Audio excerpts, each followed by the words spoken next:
Live from Washington, D.C., this is Balance of Power with Joe Mathieu and Kailey Leinz. Markets rally on the president's words, but nothing has actually changed in Iran yet. Welcome to the Tuesday edition as President Trump gives Iran what he calls one more chance before decapitation. I'm Joe Mathieu alongside Kailey Leinz in Washington. And Kailey, it's something. The problem is that he's turned back on threats just like this time, now 13 times, according to a count in the New York Post. Yeah. How many more do you get? Been a dozen last chances for Iran, which raises the question why Iran would believe this current chance is really the last one. All that said, there are signals from multiple parties that there could potentially be a deal, at least on the Strait of Hormuz in the offing. The Treasury Secretary, Scott Bessent, suggested as much in an interview earlier. And Qatar is also sending some similar signals. That's as Bloomberg is reporting that Iran is actually considering letting Europe play a role in demining the Strait. How about that? Which is something that the president has floated before as well. So the markets are taking the president at his word. As I mentioned, you've got crude oil with a 7 handle today. Stocks are surging.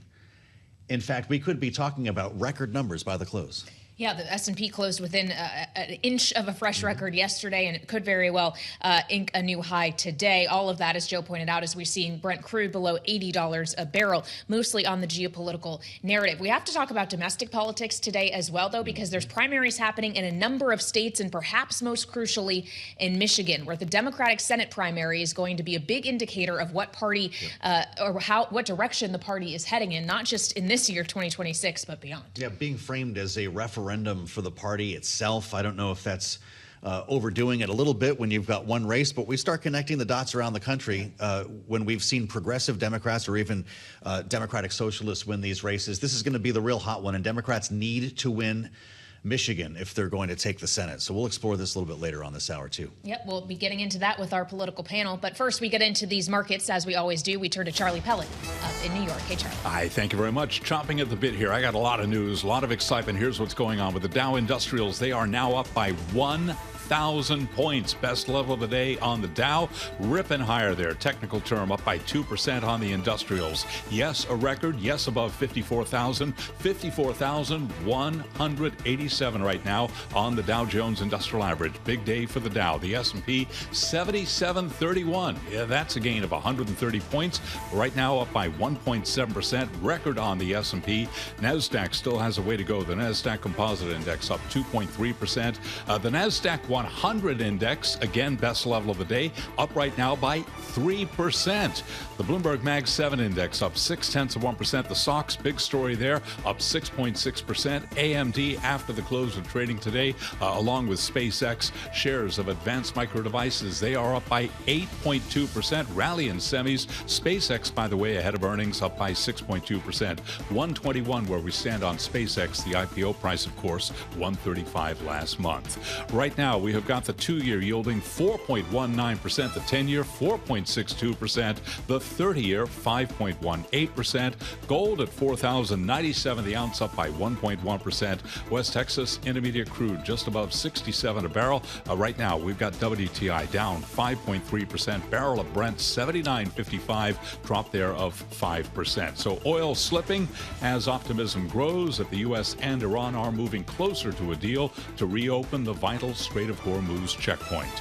Right now, we've got oil majors, the super majors. They are trading lower. This after President Trump blasted ExxonMobil and Chevron for high gasoline prices. ExxonMobil down 0.4%. Chevron down 1%. ConocoPhillips also lower, along with the price of crude. ConocoPhillips down by 0.7%.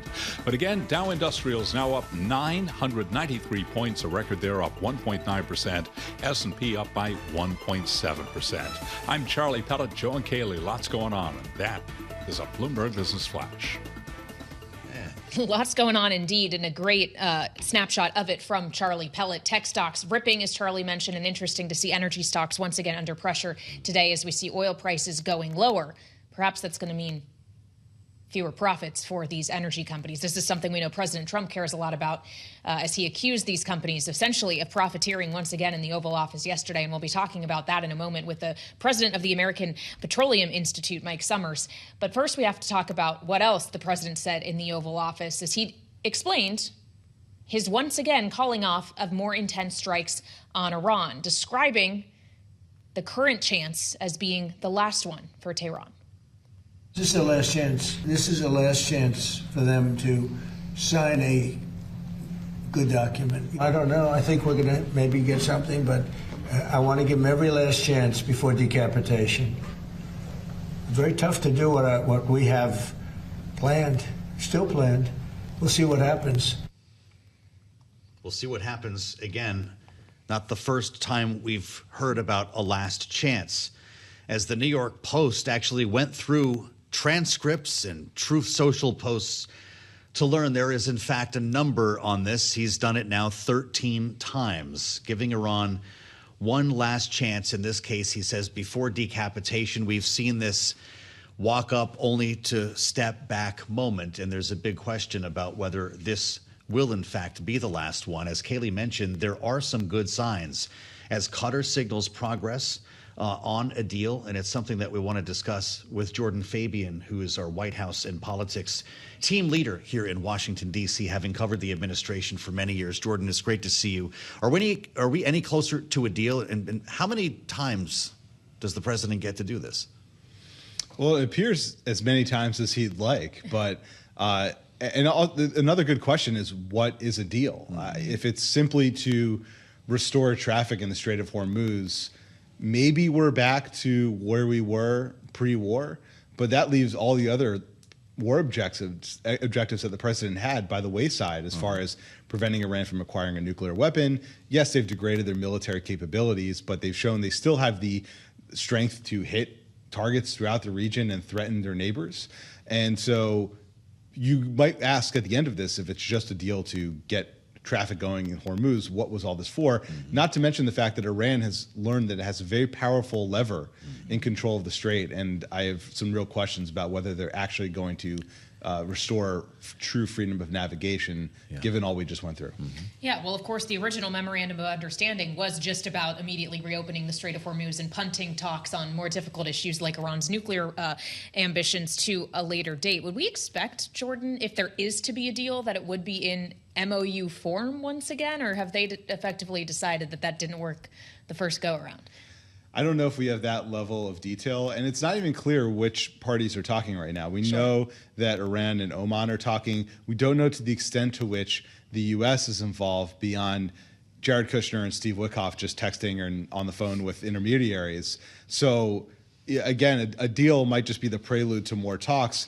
But again, the MOU approach, as you pointed out, Kailey, was not effective. It left the Strait too ambiguous, which let Iran come back and hit shipping. It didn't address the key questions for Trump. And so, Trump says they're duplicitous negotiators. Like, how can you make a deal with people who are duplicitous negotiators? We're seeing oil prices pull back today on hopes for something to happen here, and it's not the first time we've seen that, although it's been a while since we've been in the 70s for crude oil. Gas prices are still hovering above $4 a gallon, though, and that kind of remains its own story in its own market. You were covering the Biden administration. I remember distinctly talking to you when prices topped $5 a gallon. How different is the rhetoric that we're hearing from this administration to the way Biden messaged around what's a real problem for voters with a few months to the election? It's actually strikingly similar, Joe, for as many rips as Trump likes to take at Biden. What they're saying as far as the gasoline prices is quite similar. A lot of jawboning against the super majors in the oil industry, launching of investigations or probes into supposed price gouging in the retail gasoline market. I remember Biden said something along the lines in 2022 of, the big oil companies are making more money than God. And you had Trump say something pretty similar yesterday in the Oval Office, saying that they're making way too much profit and they need to give money back to shareholders. The irony for Trump is that, with Biden, that was Russia's invasion of Ukraine that triggered the price spike. This was Trump's own actions that triggered the most recent price spike. And so there's the difference for you. All right, Jordan Fabian, leading our White House and politics team here at Bloomberg. Thank you so much. It's like Jordan knew exactly where we were planning to go next. Well, as he talks about what we heard from the president in the Oval Office yesterday, calling out specific oil majors for their profits. Listen. They're making too much money. Based on a shortage, they're making too much money. I don't like it. Chevron, too much money. ExxonMobil, too much money. When you look at one company where they made 12 times what they made the year before, they're going to give some of that back to the public. And they better cut the retail price, the consumer price. So to Jordan's point, sounds like something we've heard from prior administrations as well. Well, yeah, that's true. And it's kind of amazing since we hear so much about the president's relationship with the oil industry. Well, we may not be seeing a lot of additional drilling. It's kind of a vibes thing that there's just more positive energy in the energy space when it comes to this administration. But stopping down to call them out, what are we looking at for a gallon of gas today, Kailey? $4 according to AAA and 8 cents nationally. And we wanted to talk this out with Mike Sommers. I'm guessing he was listening to this as well. Mike, of course, runs the American Petroleum Institute, where he's president and CEO, speaking for the industry. It's great to see you, Mike. Great to be with and welcome you. back to Bloomberg. Is this an argument within the family? How would you describe the relationship between this administration and your industry? And what's he looking for here? Well, first of all, I give the president a lot of credit. His energy dominance agenda has really made the difference. We've opened up the Gulf of America again for production. We have more production on federal lands and, of course, in federal waters. Their regulatory agenda has been very positive for the American oil and gas industry. There's no question. This president has been focused on more production here in the United States. And that has provided a buffer during this time when the Strait of Hormuz has been effectively closed. So I give him a lot of credit for his energy dominance agenda. At the same time, we know that this industry is a price taker, not a price maker. And because the Strait of Hormuz has been shut down for basically 5 months, we're of course going to be dealing with higher prices at the pump. So in other words, is higher profit not a choice? Or could they make a different choice? Well, of course. This is an industry, as I said, we are price takers, not price makers. And as a consequence of the Strait of Hormuz, which has been 20 million barrels of oil a day, not making it through the Strait, you're going to have to deal with higher prices. I'll remind you, though, in 2020, I was actually in a meeting with the president in the cabinet room where this industry was actually dealing with low prices. In fact, negative $32 prices. And that was a time when this industry was making virtually zero earnings. So this is a commodity business. Prices go up, prices go down. We have to deal with the price swings. And on average, this industry actually makes fewer earnings than other large industries like tech, like finance. So this is an industry that we do have to deal with those highs and lows. And high prices now mean investments for future production. One example of that is during the 2008-2012 period when we were dealing with significant earnings at that point too. That was allowed us to finance what eventually became the shale revolution, the fracking revolution, which allowed us today now produce about 14 million barrels of oil every single Surely day. the president understands everything we're talking about here, right? I mean, he knows that there's a refining bottleneck in this country, that there's a disconnect. We talk about crack spreads between the price of crude and what we pay at the pump, that distilled products are their own story.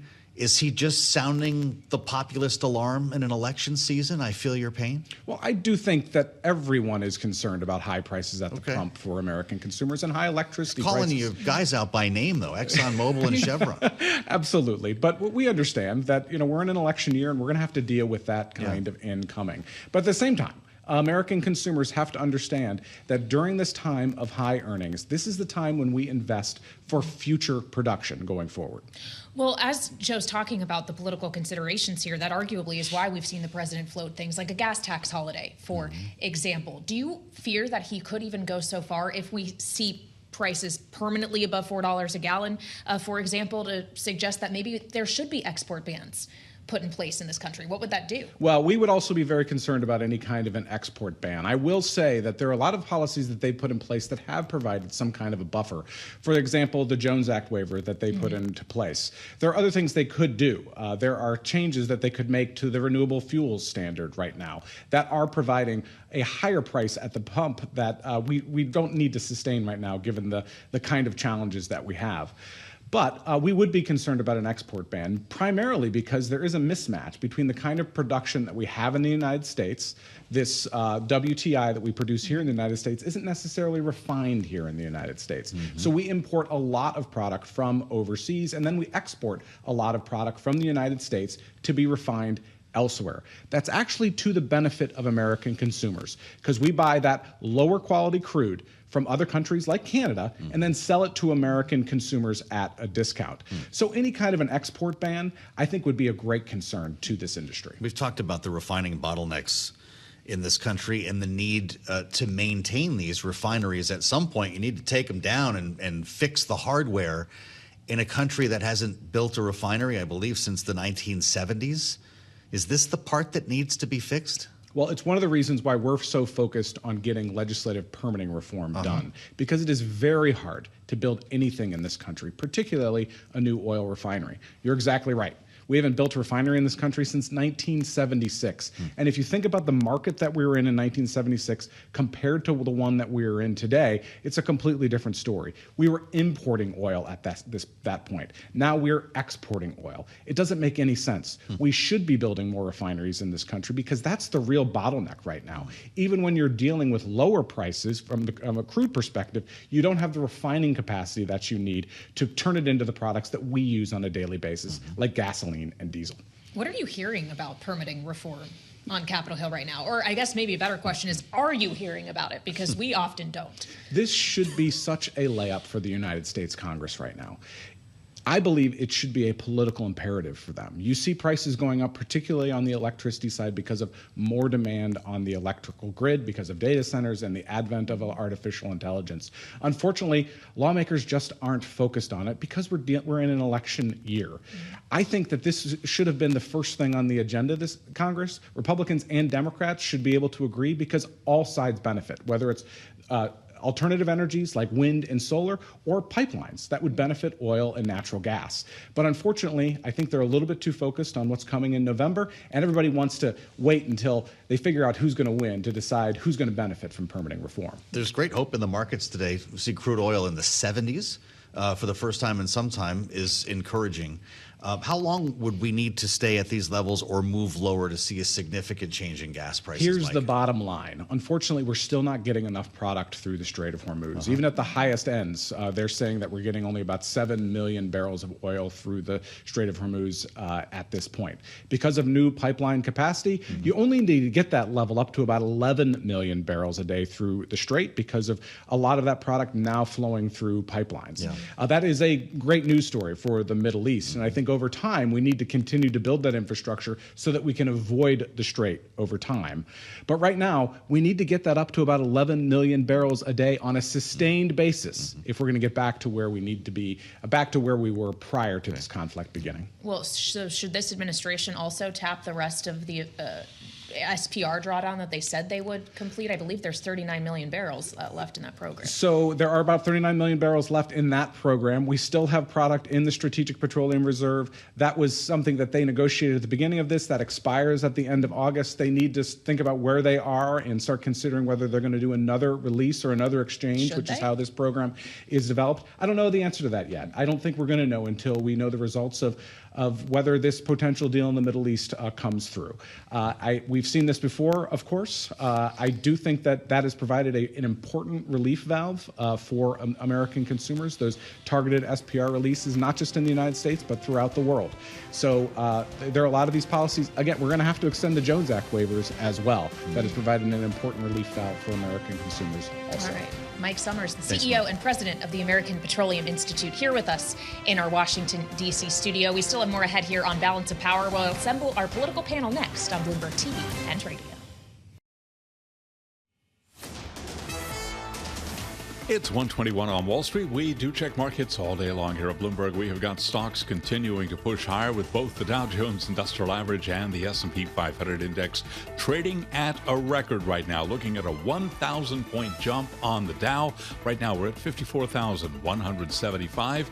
That is a gain of 1.9%. The S&P 500 Index also at a record up 134, trading above 7,700. Will we close above that number? Right now, up by 1.8%. 1.8%. NASDAQ and the NASDAQ 100 index both ripping higher.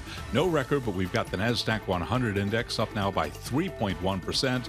The NASDAQ Composite Index up by 2.4%. The SOX, the Philadelphia Stock Exchange Semiconductor Index, no strangers to big swings, both to the upside and the downside. Right now, the SOX is up by 6.5%. Among the names moving higher there, Advanced Micro Devices up 8.3%. AMD reports after the close of trading. The VIX right around 16, with a 2-year currently yielding 4.19%, the 10-year 4.62%, and the 30-year 5.19%. Gold at $4,099 the ounce. Spot gold up 1.1%. Crude, major story, it is selling off. That's giving a lift to stocks. Right now, WTI $75.90 a barrel, down 5.5%. Barrel of Brent $79.36, down 5.2%. Key because Brent crude back below $80 a barrel. Earnings news: Merck has boosted its 2026 sales outlook after strong demand for newer drugs. Shares of Merck, they are advancing by 0.7%. Also out with earnings, another drug maker, Pfizer, up now by 1.6%. Chipotle Mexican Grill shares, they are plunging now by 7.2%.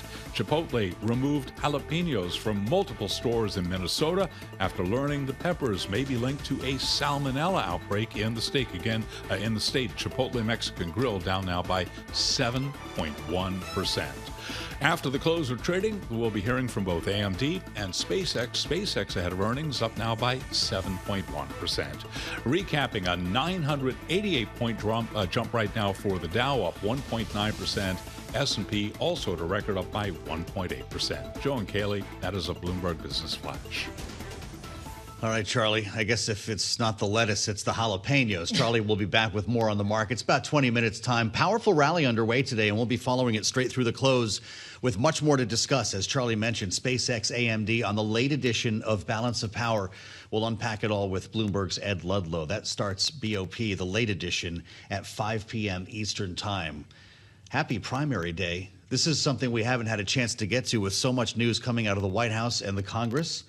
It is at last time to decide in states including Michigan, which is one of the most closely watched and most expensive Senate primaries in the country. $56 million spent to help Congresswoman Haley Stevens, the Democrat from Michigan, close the gap with Abdul El-Sayed, who in recent polls is outrunning the establishment choice for this primary by double digits. My old friend Ed O'Keefe, now with CBS News, went to Michigan to talk with both of them and ask them, if they win, who should be in and who should be out of the Democratic Party. Anybody who wants to take on fascism, anybody who wants to get money out of politics, anybody who wants to fight for union rights, anybody who wants to make sure that people can live free with clean air and drink clean water, anybody who wants to guarantee health care, come on in, the water is fine. I am very eager to say that this is about the future of my state. And anyone who's on board with the future of Michigan and our manufacturing economy and stopping members of Congress and presidents and vice presidents from trading stocks while in office, of, ushering in kind of a new generation of prosperity for folks.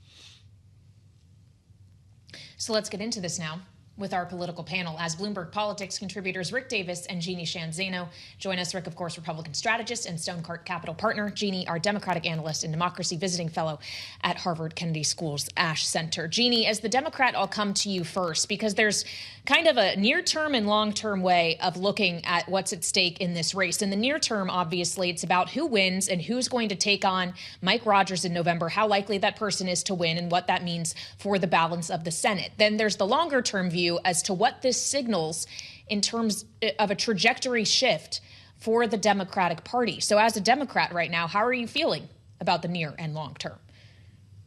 Yeah, and I think that's a great way to frame it, because, of course, in the short term, if Al-Sayed does do what the polling suggests and wins this thing, he's got an uphill battle in the general election.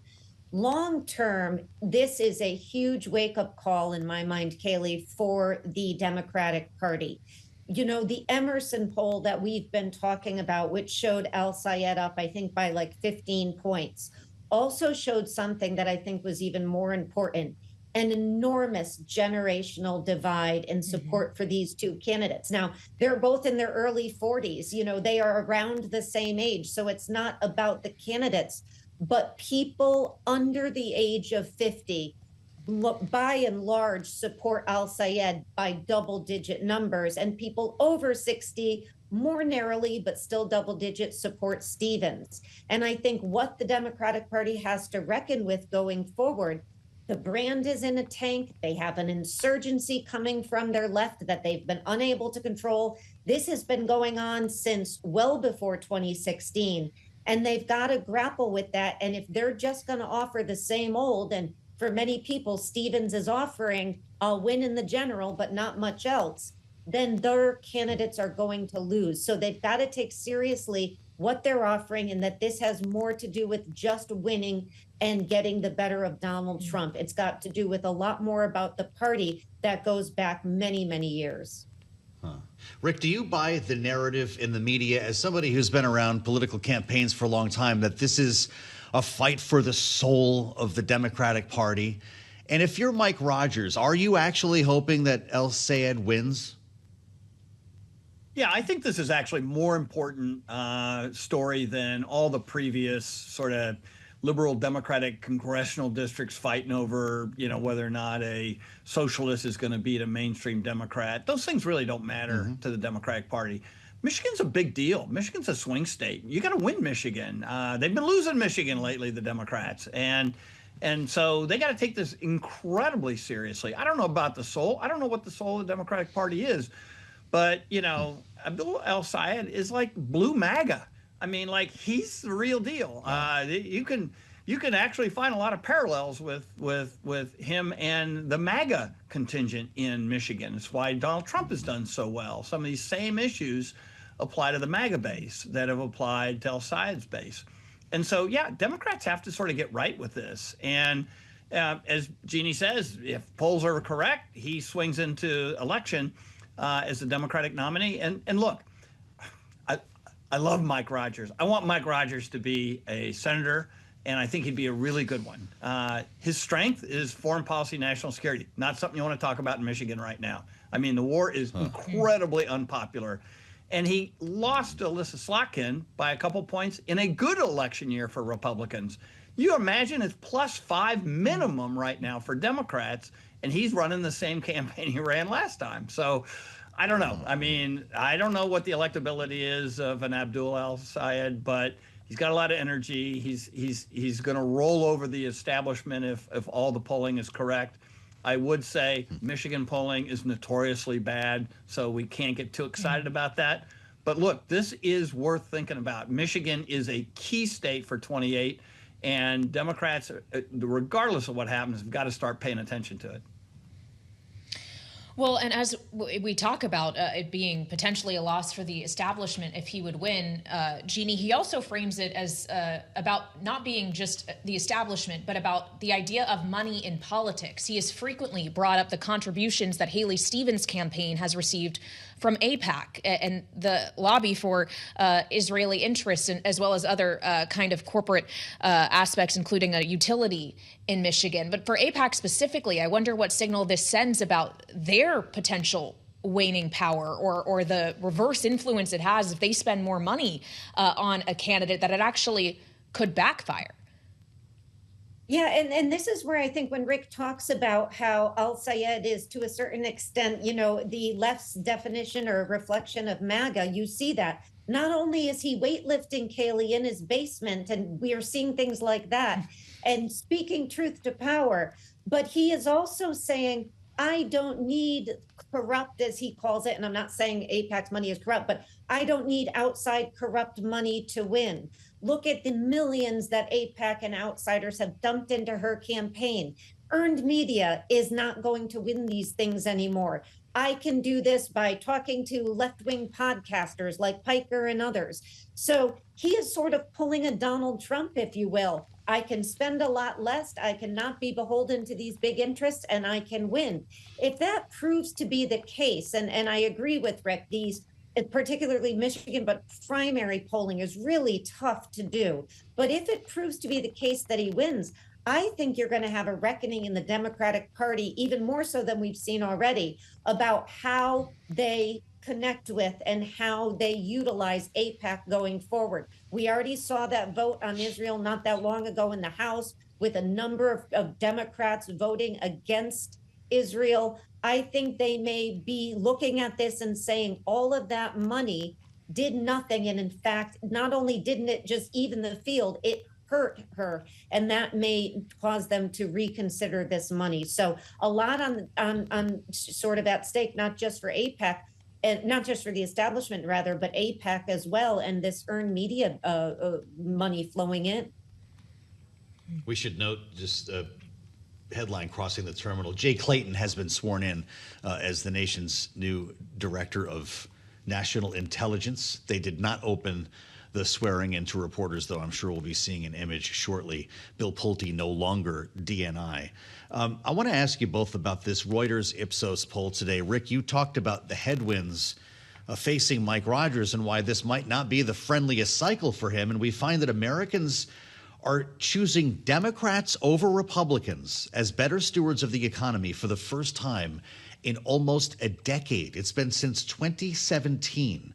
In this poll, 37% of registered voters said the Democratic Party has a better approach to the economy compared with 36 who picked the Republican Party. It's only a point and within a margin.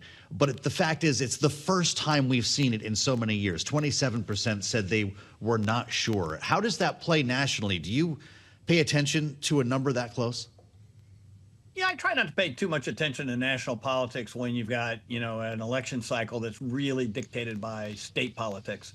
But Michigan, since we're talking about it, is a really good example. Economic drivers there are huge, and they're very grumpy and upset with this administration. I mean, Donald Trump's approval rating in the state of Michigan is in the low 30s. I mean, it's 5 points below most polls nationally. And so it does get worse when you start looking into a microcosm of some of these important states like Michigan. It should wake everybody up that the first time we're seeing a national poll that indicates that Democrats will manage the economy better. But when you look at the rhetoric from the White House, and I think a lot of its communications we never talk about how the economy that we have today is impacting the lives of voters. And we like to talk about the markets, but that's not the same. It's not the same, Rick. You're right. And we'll have a lot more with our panel on the results of this contest tomorrow. Rick Davis and Jeanne Zaino, thank you both for great analysis as always. We're going to turn back to the war with Iran. Our conversation with Suzanne Maloney coming up next from Brookings, only on Bloomberg. It's 1:40 on Wall Street. We do check markets all day long here at Bloomberg. You don't see days like this that often. We are looking at a major move higher for the U.S. equity market right now. This on peace hopes. Oil is falling. Stocks are surging. We're looking at records on the Dow, records on the S&P 500 index. Right to the numbers here. We got fast-moving markets to the upside. S&P right now at 77.43, up 142 points, up 1.9%. Dow Industrials up 1,037 points, now up by 2%. Dow Industrials, as I mentioned, up by 1.9% now. 54,214. The big question, we're going to close above 54K today. NASDAQ up 676 points, up 2.6%. The NASDAQ 100 index is up 950 points for that index, an advance of 3.3%. The Bloomberg Mag 7 index now up by almost 1%. The SOX, the Philadelphia Stock Exchange Semiconductor Index, up by 6.8%. AMD shares surging 8.8%. Advanced Micro Devices after the bell today. SpaceX will also be reporting after the close of trading. SpaceX up 8.2%. The VIX below 17 now. We've got the 2-year yielding 4.19%. The 10-year 4.62%. The 30-year 5.19%. Gold, $4,094 the ounce, up by 1%. WTI crude, $75.67 a barrel, down 5.8%. Brent crude, $79.20, down 5.4%, falling back below $80 a barrel. Earnings news, shares of Palantir up 29.5% after last night's report. This morning we heard from Caterpillar absolutely crushing Wall Street expectations. Shares of the heavy equipment maker up by 6.8%. DuPont, the chemical maker, raising its full-year outlook for the second time this year. Shares of DuPont, however, down by 0.6%. And again, bears repeating after the close of trading. Advanced Micro Devices, SpaceX, we're going to be all over those numbers as they break. Joe and Kailey, that is a Bloomberg Business Flash. We will indeed. Charlie Pellet, thank you very much. As Charlie noted, we are seeing SpaceX rallying ahead of its earnings today. Up 8%, that brings it to about $124 a share. So sure, that's better than yesterday's close, but we have to keep in mind that the IPO price was $135 a share. After trading started, it went as high as $225. So $124 on a relative basis is obviously significantly lower. And we've seen about $1 trillion worth of market value erased since this company went public. I guess it raises the question, Joe, of whether that means a lower bar for the earnings results or potentially a high bar to try and get the rally going again. Well, there's also something that's going to happen 2 days later, and that's the expiration of the first major lockup here that will dump something like 900 million shares on the market, if my numbers are correct. Ed will let me know. That makes one wonder if this earnings report is useful at all. Ed Ludlow covers this for a living as the host of Bloomberg Tech. He joins us right now, live from San Francisco, ahead of another busy night. Ed, I know we'll be talking a little bit later after the close, but what's your thought on this? Does this report matter, knowing what's coming Thursday? You know, it's the big event of the summer for financial markets is how it's being framed. You know, it's the first earnings, right? Just in really simple terms, it's the first earnings report, the first call since SpaceX's IPO. And the problem with all of the information that SpaceX gave in the documents just before it went public was it was either completely backward looking. So they told us how much money they'd spent, for example, last year, the year before, the first 3 months of this year, but gave us no indication of the future. So this is the first chance for people to ask about it. You know, how much money are they going to have to spend this year and next year to reach these sort of out of this world ambitions? How are their different businesses doing in the here and now? And take into account that everything that this IPO was based on were businesses that don't exist yet or are going to come far into the future. Well, and therein lies what a lot of people had questions about at the onset when they saw that prospectus and how much seemed to be reliant on hopes and dreams. And it's a little bit more tangible for AMD, which is also reporting after the bell. What are we expecting there? Yeah, look, AMD is a really simple story. They are a distant number 2 player in the market for GPUs or chips that either train AI models or run AI models. But they would tell you they have a technology advantage, that at the server level, their chips in the form of a server in aggregate really perform, particularly on running AI models, what we call inference. And so each quarter that goes by, you measure the growth in AMD's sales and the deployment of its technology around the world and try and calculate if they're bridging the gap to NVIDIA, which, as we've said for a long time, has a near technical monopoly on the market for that compute in AI. Okay, so Dummy in Washington asking a question here, Ed. No. Do CPUs matter more than GPUs at this point? And if you're looking at the market here in an NVIDIA versus an AMD versus an Intel, who's got the better story? Yeah, so a CPU can just basically run a single process. And for a really long time, we've focused on GPUs because they are the brain that runs multiple computations at once to either train an AI model or run it. But there are lots of processes involved in using AI that require CPUs. And AMD has a very good CPU product. Intel also has a very good CPU product. And basically, the market's caught up with it themselves. They're like, okay, if you're going to build lots of data centers that have lots of rows of servers, aren't you also just going to need a proportionate number of CPUs? The answer is yes. Yes, you do. And AMD will have a story around that for sure. It's a point of differentiation, or has been, with NVIDIA. The problem is NVIDIA are like, hey, shouldn't we do CPUs too? And now they do. And so they've continued to try and pull ahead in that respect as well. All right.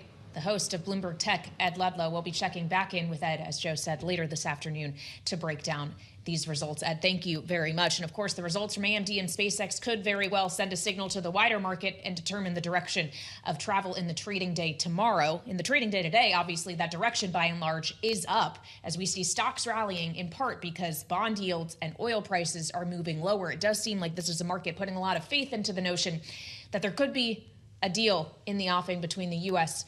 and Iran, as of course President Trump in the Oval Office yesterday suggested he wanted to give Iran one last chance to negotiate before decapitation. So how real is this, and are the markets thinking about this the right way? That's what we pose now to Suzanne Maloney, Vice President and Director for Foreign Policy at the Brookings Institution, who's joining us now on Bloomberg TV and radio. Suzanne, great to have you on the program. Do you believe that this is really Iran's last chance? Should they? I think the Iranians want a deal because it will be good for their own economy, because they're suffering under the weight of U.S. strikes over the course of the past 5 months, and as well as the embargo that the United States has imposed through its blockade of the Persian Gulf. So they want an end to this, but they're not prepared to relinquish what they believe is the major strategic leverage they gained from this war, and that is control of the Strait of Hormuz. We are, I think, at this point close to an agreement that would echo some of the language in the MOU that was signed last month, but perhaps with a bit more specificity, and would perhaps provide a little bit more longevity to some kind of an end to the war. Shocking report, Suzanne, by Reuters this morning. The U.S. Army has used up, quote, virtually all, unquote, of its long-range missiles during the conflict with Iran. Are we at the point now where our munitions levels are dictating strategic decisions? Yes, I believe that we are, and I actually think we've been at that point for quite some time. I think that it was the concern about both interceptors and precision strike missiles and ATACMS that was one of the major factors in driving the Trump administration to agree to the memorandum of understanding with Iran last month.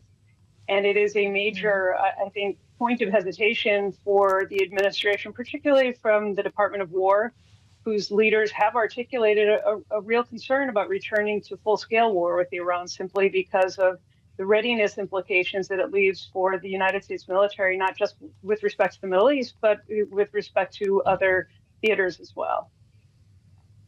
Well, so if Iran understands this, if this is reported in media and they hear about it and assume that it is true, why would they be negotiating with the U.S. right now? Does it not signal that actually they could wait us out? I think they could wait us out, but it would come at a high cost to their own economy. The blockade is having its impact. The Iranians would like to get back to trying to rebuild what was damaged, and there was considerable damage to Iran's civilian infrastructure as well as its military infrastructure during the war. They have to consolidate a regime which already lost a significant number of players, and they know that their own people were seriously dissatisfied before the war began with the state of the economy. So there are some real pressures, but I think the Iranians are more resilient than we gave them credit for, and they are prepared to kind of deploy that resilience as leverage in the negotiations. It sounds as though they're getting most of what they wanted out of the terms that we're hearing about in the media at this point. How many times will the president be taken seriously in his threats if he continues to pull them back, either by request of Iran's neighbors or in hopes of a deal? The New York Post this morning writing that it is now 13 times. This is the 13th final ultimatum that he has delivered. What do the Iranians think of that? Well, Joe, it is a bit like a theatrical performance at this point. I think the Iranians have taken the measure of President Trump. They've assessed both the vulnerability of the U.S. economy and the wider global economy to a long-term closure of the Strait of Hormuz, as well as the political consequences for the president if there were to be a disruption that impacted oil prices and the wider economy in advance of the midterm elections this fall. So, They appreciate that his bluster is just that, but I think there's always the chance that he does deliver. And they've now experienced two wars, the June 12-day war in 2025 and this longer war and more ambitious war where the Iranians appear to have survived, but they've got a lot of work to do if they want to hang on to power. Suzanne, I wonder what you make of Bloomberg's reporting today that Iran is actively considering allowing European nations to come in and help with the demining effort in the Strait of Hormuz. Is that surprising to you, or is it in keeping with what you're suggesting, where Iran does want to see this a deal happen in some way because of the pressure that they are experiencing? Well, it is a shift in the position that the Iranians have articulated over the course of recent weeks and months. They have suggested that only they should be permitted to do the demining because only they know where the mines might be. I think, the Iranians are probably looking toward the future and developing some kind of an opening with the Europeans is to their advantage. We'll see if they actually make good on this and whether they actually do let the European companies and countries to come in and participate in this demining, because the mines are just one of the many forms of control that Iran has been asserting over the Strait. And once the entire Strait is free, it's more likely that the rest of the world will seek alternative routes that are outside of Iran's control. Suzanne, do you believe either side's version when it comes to the status of negotiations? I think it's very hard to take seriously what we've been hearing because the president has his own incentives to sort of inflate what he's hearing from the Iranians. He is either very, very negative or he's overwhelmingly positive, and neither one of those extremes sounds entirely persuasive to me. But the reporting at this point does seem to suggest, some of the public statements by Qatari mediators and others, that they feel that they're getting close to some kind of an arrangement. I think it's inevitable that we'll be back in this position once again, that there will be some breakdown in terms of the understanding or the implementation of any agreement between the United States and Iran. I think we're likely to see, instability and occasional flare-ups of violence in the Gulf more widely, and especially around the Strait of Hormuz for the weeks and months to come. This is not a one-and-done solution to anything. So potentially still status quo, or at least volatility come midterm election day in November. I think that's absolutely to be expected. This volatility is just going to be a function of the Persian Gulf economy for the foreseeable future. It will continue to drive investments in alternative routes that would avoid the Strait of Hormuz and other types of arrangements that enable greater resilience on the part of the Gulf states. They have, experienced a tremendous disruption over the course of the past 5+ months. And they're in a position, I think, to ensure that they don't see that happen again. She's the Vice President Director for Foreign Policy at Brookings Institution, Suzanne Maloney. It's great to have you back, Suzanne. Thank you for joining us on Bloomberg TV and radio. It's remarkable, Kailey, every time we have asked someone that question, will this still be underway on November 3rd? We've got the same answer.